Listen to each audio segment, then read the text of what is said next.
At least 40 people have been killed in Syria at a weapons depot blast.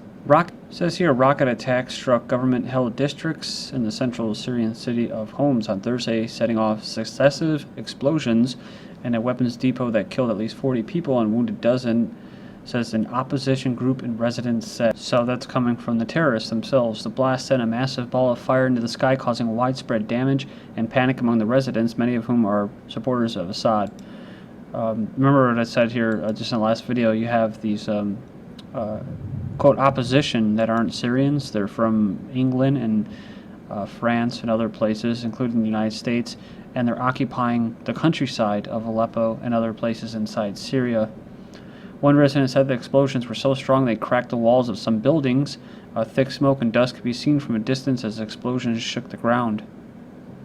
And Assad, the Syrian president, made some statements recently, said we wouldn't have kept fighting for more than 2 years if we weren't sure of victory. He praised the soldiers' courage in face of barbarism. This is pretty interesting. Assad has framed the revolt against the 4 decades of his family's rule as a foreign-backed conspiracy fought by Islamist, quote, terrorists. So that's to insinuate that they're not terrorists. When pro-democracy protests started in March of 2011, a military crackdown eventually led to an armed insurrection. So they're making it seem like they were resisting democratic reforms or the democratic protests.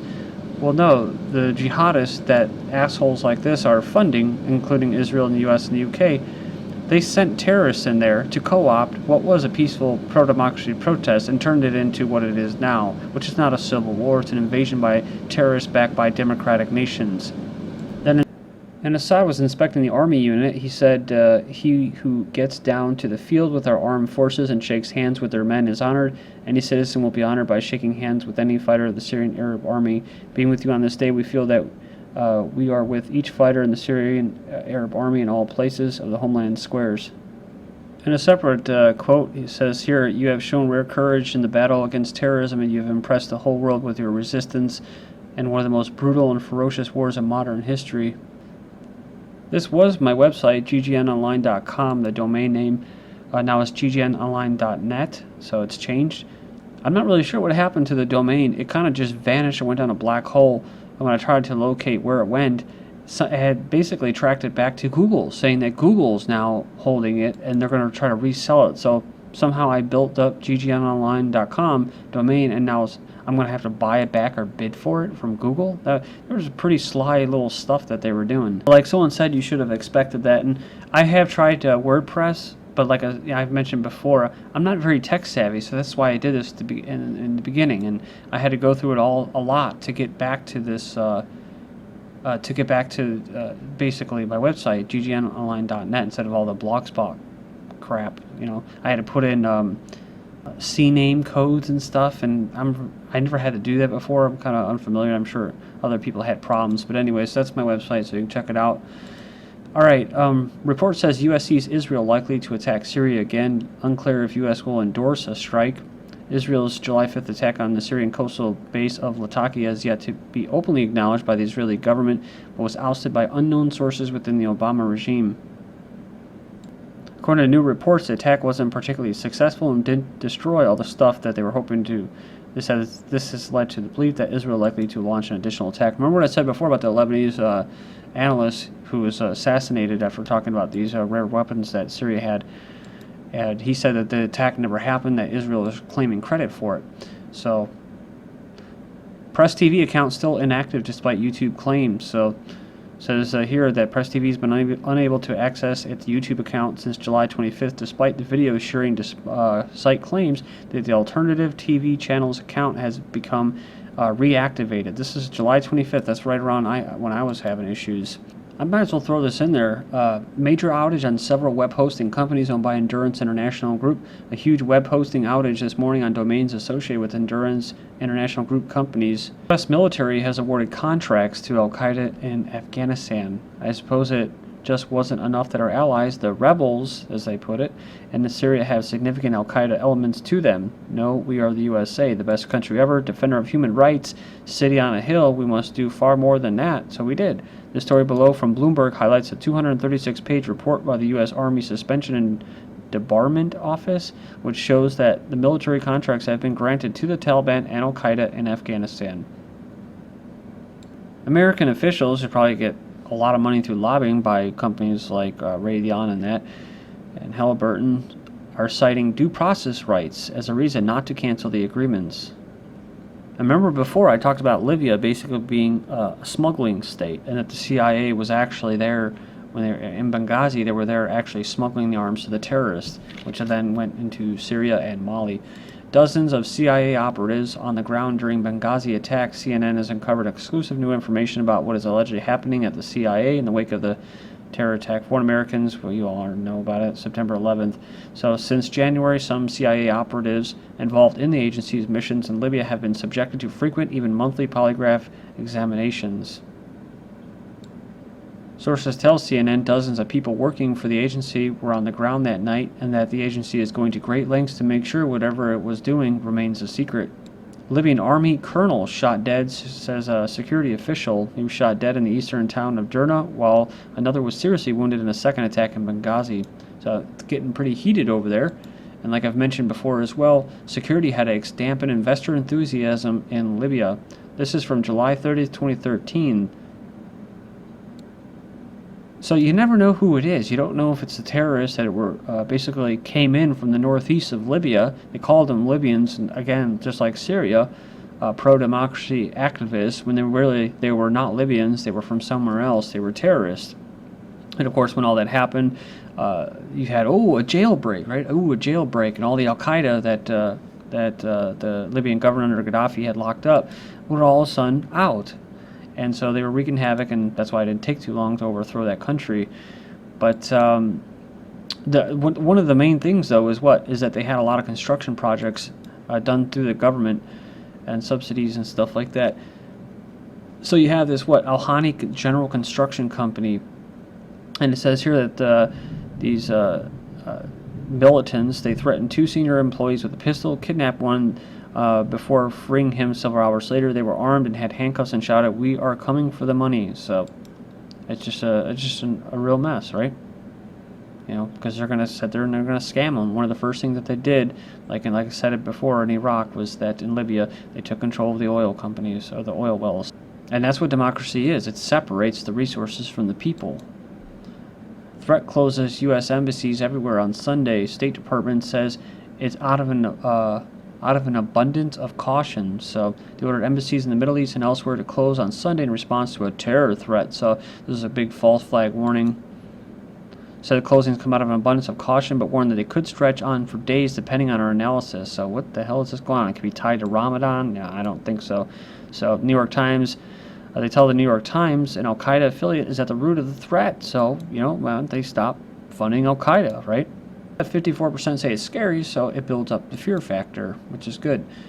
Speaking of fear, British Queen's World War III declaration has been released, so she looks like a very angelic person, doesn't she? Full of goodness and love and passion. So it says here, Britain's National Archives has released an old document which, in part of a detailed war game implemented in 1983 depicting the possibility of a nuclear war, that the Queen has the last word on Armageddon. I think most of you guys are aware that a lot of that was just built up to build up the arms race, basically for the military-industrial complexes for both sides. But why is this relative? This just came out today, August 2nd or August 1st. I saw this then, August 1st. How prepared is the Russian military for war? The chances of a direct clash with the U.S. or China are so low that the large-scale exercises seem like a complete waste of resources. Instead, Russia needs to be prepared for regional and localized conflicts. And remember, they just held their biggest military exercise since the Soviet Union. Then you have from McClatchy, with Snowden now free in Russia, the U.S. has few options. So the world, it's just another reason they're building up the enemy. And of course, you have the Olympics now. Oh, the Olympics is being held in Russia. And what's the big thing? Well, those bad Russians, they're not for propagating homosexuality, right? So they're the big devil right now. The Obama regime for weeks has issued only muted criticism of Russia as it implored President Putin's government to do the right thing. U.S. to deploy mobile radar in Kyoto prefecture to detect missile launches. So the governor and mayor will allow the United States military to set up a facility on the Tango Peninsula facing the Sea of Japan to monitor North Korean missile launches. So maybe it is for North Korea. Or maybe they'll say it's China, or maybe they're saying it's North Korea, and maybe it's really for China. But I don't really know how strong China's military really is. I think it was completely built up by the West, transferring their economy over to them. So then you have here, Japan shows U.S. military facilities to confirm nuclear umbrella. July 31st, Washington welcomes visit to its nuclear weapons facilities by Japan as a way to provide first-hand knowledge of the U.S. nuclear posture and reassurances of its nuclear deterrent. So who knows, right? You know, like we covered in the last set of videos with Germany, you break away from the Jewish banking system, or the established central banking system, you all of a sudden become an enemy. I mean, that could happen with Russia. It could happen with China. South Korea plans to spend billions on missile shields. South Korean Defense Ministry said they offered a 5-year budget proposal, which include major focus to the tune of tens of billions of dollars on increasing the country's ability to thwart possible North Korean missile strikes from reaching their targets. Next up, China eyes a canal project in America's backyard. This was from July 5th. The Nicaraguan parliament voted in favor of a building $40 billion canal across the country connecting the Atlantic and Pacific Oceans. So China wanted it, right? Well, bam, July 30th. U.S. would be willing to invest in Nicaragua canal. So the Department of Commerce official said the U.S. and U.S. investors would be willing to invest in the building the canal across the middle of Nicaragua. Deputy Assistant Secretary says he finds the project fascinating. The U.S. government will follow up to see if there's interest from U.S. investors, as long as the process is transparent, because U.S. contractors and government, they really give a crap about transparency. South Africa welcomes Chinese military assistance from July 31st. South African National Defense Force would benefit from Chinese military training, discipline, and expertise if an exchange program were initiated, says the general. Then you have China sending troops to Africa, and this is from July 17th. I've been holding on to this for a while. For the second time in a little over a year, China has infantry on the ground in Africa, reflecting the Chinese military's increasingly global presence. Part of the UN mission to help restore order there in Mali, 395 peacekeepers from China arrived in the Saharan nation.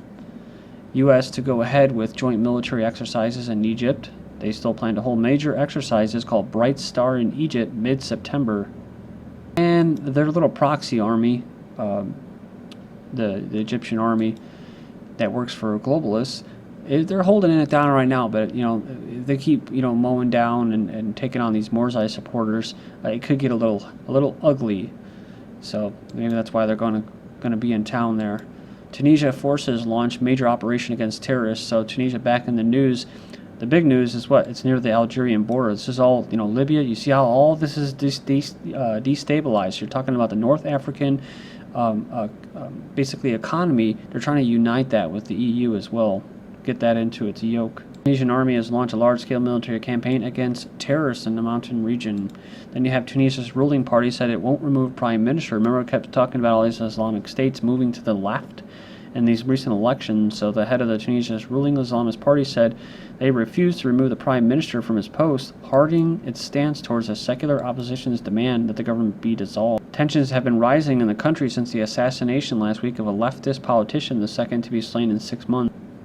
And talking about the Red Sea region, the battle for Yemen, the strategic importance of the Red Sea and the Arabian Peninsula seas contain two of the most important waterways in the world, Bab Mandab and the Strait of Hormuz. Without them, the geopolitics of the Horn of Africa and the Southwest Asia would make little sense. So then you have U.S. drone pounds Yemen yet again as Hadi visits D.C. It's the third attack this week. They killed 4 identified people, all of whom were immediately branded suspects by the Yemeni government. This is going to be funny. Kerry says U.S. not withdrawing from Afghanistan. It says U.S. committed to stay beyond 2014. So how many times have you heard that? They're leaving, right? NATO vows better cleanup of unexploded munitions as it closes its Afghan bases. But they will manage to leave $7 billion worth of military equipment behind in Afghanistan because it's good for contracts, right? But then they're going to cut all kinds of different programs and that. Online search for pressure cookers sparks police visit. So serious concerns and many questions follow visit by law enforcement. That's what you get now, right? But the FBI said we couldn't have stopped the Boston bombing, so they can't stop them anyways, let alone whether it was some kind of operation. But, you're going to lose your liberties or your freedoms or privilege. And talking about the suspect, Florida won't probe death of Zarnia friend killed by the FBI during interrogation. They shot him. They killed him during interrogation. Thank you.